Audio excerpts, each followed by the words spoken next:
അപകടത്തിൽ ഗൂഢാലോചന ആരോപിച്ച് ടി.വി.കെ ഹൈക്കോടതിയെ സമീപിച്ചിരിക്കുകയാണ്. ദുരന്തഭൂമി സന്ദർശിക്കാൻ വിജയ് പോലീസിന്റെ അനുമതി തേടിയിട്ടുണ്ട്. ടി.വി.കെ റാലിയിൽ വിജയ്ക്ക് നേരെ കല്ലേറുണ്ടായി എന്ന ആരോപണം തള്ളി തമിഴ്നാട് ADGP ഡേവിഡ്സൺ രംഗത്തെത്തി. വിജയ്ക്ക് നേരെ കല്ലേറുണ്ടായിട്ടില്ല. 20 പേർക്ക് ഒരു പോലീസ് എന്ന നിലയിലാണ് സുരക്ഷയൊരുക്കിയത്. പോലീസ് കൃത്യമായ നിർദ്ദേശം നൽകിയതിന്റെ അടിസ്ഥാനത്തിലാണ് ആംബുലൻസുകൾ വന്നത് എന്നും ADGP പറഞ്ഞു. അല്പസമയം മുൻപ് അദ്ദേഹം വാർത്താസമ്മേളനം നടത്തിയിരുന്നു. അതിലേക്ക് കൂടി. In all these places, only thing is the crowd that is coming behind the vehicle and also joining the place where the meeting is happening. So this is actually intensifying at that point of time. Everybody wants to see the leader, and they are pushing towards the vehicle.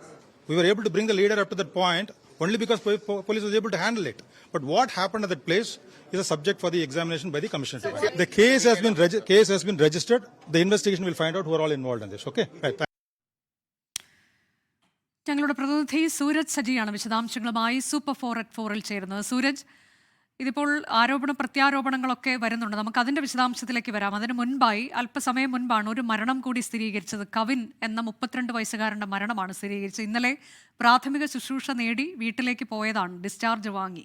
അദ്ദേഹത്തിന്റെ മരണമാണ് സംഭവിച്ചത്. പക്ഷേ ആന്തരിക അവയവങ്ങൾക്ക് രക്തസ്രാവമോ ക്ഷതമോ അങ്ങനെ എന്തെങ്കിലുമൊക്കെ ഗുരുതരമായി അദ്ദേഹത്തിന് സംഭവിച്ചിട്ടുണ്ടാകാം. അത് തിരിച്ചറിയാതെ പോയതാകാം. ഏതായാലും 40 പേരുടെ മരണം ഇപ്പോൾ സ്ഥിരീകരിച്ചിട്ടുണ്ട്. നിലവിൽ ആശുപത്രിയിൽ എത്ര പേർ, അതിൽ ഗുരുതരാവസ്ഥയിലുള്ളവർ എത്ര പേരാണ്, ഏതൊക്കെ ആശുപത്രിയിൽ കഴിയുന്നു, അങ്ങനെ പ്രാഥമികമായ വിശദാംശങ്ങൾ സൂരജ്. അനുജ, എന്തായാലും 39 പേരുടെ മരണമായിരുന്നു രാവിലെ സ്ഥിരീകരിച്ചിരുന്നത്. ആശ്വാസം എന്ന് കരുതുന്നതിനിടയിലാണ് ഒരാളുടെ ജീവൻ കൂടി ഉച്ചയോടുകൂടി നഷ്ടപ്പെട്ടിരിക്കുന്നത്. ഇന്നലെ ഈ അപകടത്തിന് ശേഷം സ്വകാര്യ ആശുപത്രിയിൽ ചികിത്സ തേടിയതായിരുന്നു ഈ കരൂർ സ്വദേശിയായിട്ടുള്ള കവിൻ. ഈ പ്രാഥമിക ചികിത്സ നൽകി വീട്ടിലേക്ക് മടങ്ങുകയും ചെയ്തു. പക്ഷേ ഇന്ന് രാവിലെയോടുകൂടി ഈ ഹൃദയാഘാതം ഉണ്ടാവുകയും പിന്നീട് ആശുപത്രിയിൽ എത്തിച്ചെങ്കിലും ജീവൻ നഷ്ടപ്പെടുകയും ചെയ്തു എന്നുള്ളതാണ് ഈ കുടുംബാംഗങ്ങൾ അടക്കം വിശദമാക്കുന്നത്. എന്തായാലും ഈ കവിന്റെയും പോസ്റ്റ്മോർട്ടം നടപടികൾ പൂർത്തിയായിട്ടുണ്ട്. അങ്ങനെയെങ്കിൽ, അതായത് പോസ്റ്റ്മോർട്ടം റിപ്പോർട്ട് വന്നാൽ മാത്രമാണ് ഏതെങ്കിലും തരത്തിലുള്ള ആന്തരികമായി പരിക്കുകൾ ഉൾപ്പെടെ ഏറ്റിട്ടുണ്ടോ എന്ന് സംബന്ധിച്ച് ഉള്ള കാര്യങ്ങളിൽ കൂടുതൽ വ്യക്തത വരികയുള്ളൂ. എന്തായാലും ഇന്നലെ വലിയ തിക്കും തിരക്കുമാണ് അവിടെ ഉണ്ടായത്. അതിനിടയിൽ പെട്ടുപോയ ആളാണ് കവിൻ. പക്ഷേ പ്രാഥമികമായി നൽകിയ ചികിത്സയുടെ അടിസ്ഥാനത്തിൽ വീട്ടിലേക്ക് ഡിസ്ചാർജ് വാങ്ങി പോവുകയും ചെയ്തു. പക്ഷെ അതിനിടയിലാണ് വീട്ടിലെത്തിയ ശേഷം ഇത്തരത്തിൽ ഈ നെഞ്ചുവേദന അനുഭവപ്പെടുന്നു. പിന്നീട് ആശുപത്രിയിലേക്ക് എത്തിക്കുമ്പോൾ ജീവൻ നഷ്ടപ്പെടുന്ന ഒരു സാഹചര്യം ഉണ്ടായത്. ഈ 40 പേരുടെയും മൃതദേഹം ഇപ്പോൾ ഈ പോസ്റ്റ്മോർട്ടം നടപടി പൂർത്തിയാക്കി ഈ ബന്ധുക്കൾക്ക് കൈമാറുകയും ചെയ്തിട്ടുണ്ട്.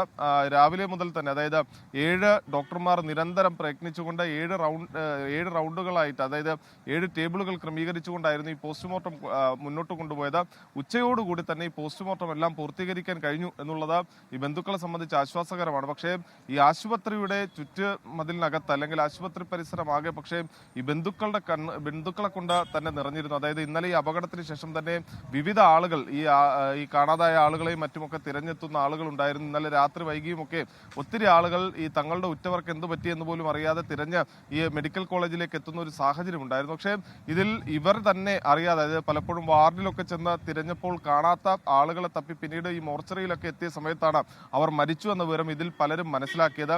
അതായത് ഈ 39 പേരിൽ ഒരാളെ അവസാന നിമിഷം മാത്രമാണ് തിരിച്ചറിയാൻ കഴിഞ്ഞത്. അവരുടെ ബന്ധുക്കൾ ഇവർ സുരക്ഷിതരാണ് എന്ന് കരുതി, സുരക്ഷിതമായ എവിടെയോ ഉണ്ട് എന്ന് കരുതി ഇരിക്കുകയായിരുന്നു. അതിനിടയിൽ ഒരു സംശയം തോന്നി. ആ സംശയത്തിന്റെ അടിസ്ഥാനത്തിൽ മോർച്ചറിയിലെത്തി പരിശോധിച്ചപ്പോഴാണ് ഇത്തരത്തിൽ തങ്ങളുടെ ബന്ധു മരണപ്പെട്ടു എന്ന വിവരം അവർ മനസ്സിലാക്കുന്നത്. അങ്ങനെ ഈ പലരും അത്തരത്തിൽ വൈകിയൊക്കെയാണ് ഈ മരണം പോലും തിരിച്ചറിഞ്ഞത്. അതുകൊണ്ട് തന്നെ വലിയ ഞെട്ടലായിരുന്നു.